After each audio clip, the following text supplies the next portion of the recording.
நான் உங்களோட சுவாசிநாத குருஜி, ஆத்மாலயம் ஆசிரமம்.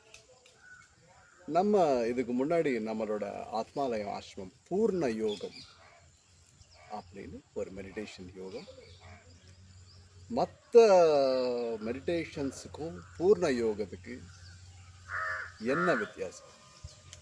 பூர்ண யோகம் அப்படின்னாவே அதிலே இருக்கு பூர்ணம், தட்ஸ் எ கம்ப்ளீட், முழுமையானது. இந்த உலகத்துல சொல்லப்பட்ட அனைத்து தியான பயிற்சிகள் எல்லாமே முழுமையானது தான் சொல்றாங்க. ஆனா ஒரு ஸ்டேஜில் ஒரு விஷயம் இருக்கு.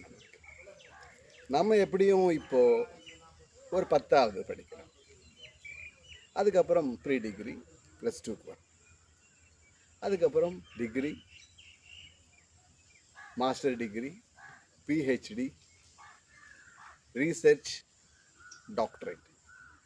அது எப்படி நம்ம முழுமையான ஒரு பட்டதாரியா சொல்லப்படுதோ, அதுக்கு முன்னாடி நீங்கள் டிகிரி படிக்கிறீங்களா, பிஹெச்டி பண்ணுறீங்களான்னு தான் சொல்லுவாங்க தவிர முழுமையான பட்டதாரி என்ற மாதிரி நீ ஒரு fulfil that's a professional of degree and doctors, engineers, அந்த மாதிரி குறிப்பிட்ட படங்கள்.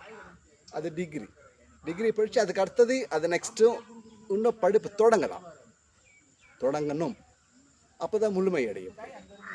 அப்படி இருந்த காலகட்டத்தில் இந்த தியான பயிற்சிகளும் அதிகமாக இருக்கலாம். யாமம், நியமம், ஆசனம், பிராணாயாமம், சுவாச கவனம், மந்திர ஜப தீட்சை, குண்டலினி ராஜயோக,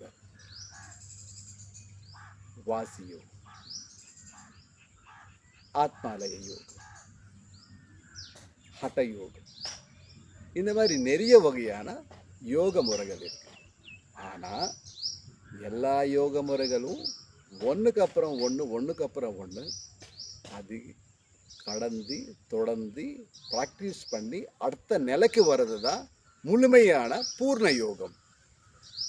இந்த பூர்ண யோகம் தான் கடைபிடிச்சி நம்மளோட முனிவர்கள், சித்தர்கள், மகான்கள் எல்லாருமே இன்னைக்கு இருந்த காலகட்டத்தில் ஹிமாலயஸில் இருந்த யோகிகளும் இந்த பூர்ண யோகம் தான் கடைபிடிச்சிருக்காங்க. இது நாது குரு பரம்பரைக்கு சம்பந்தப்பட்ட ஒரு யோக முறை. இது பற்றி நம்ம ஒன்று தெரிஞ்சுக்கலாம். ஈஸ்வர அனுகிரகம்.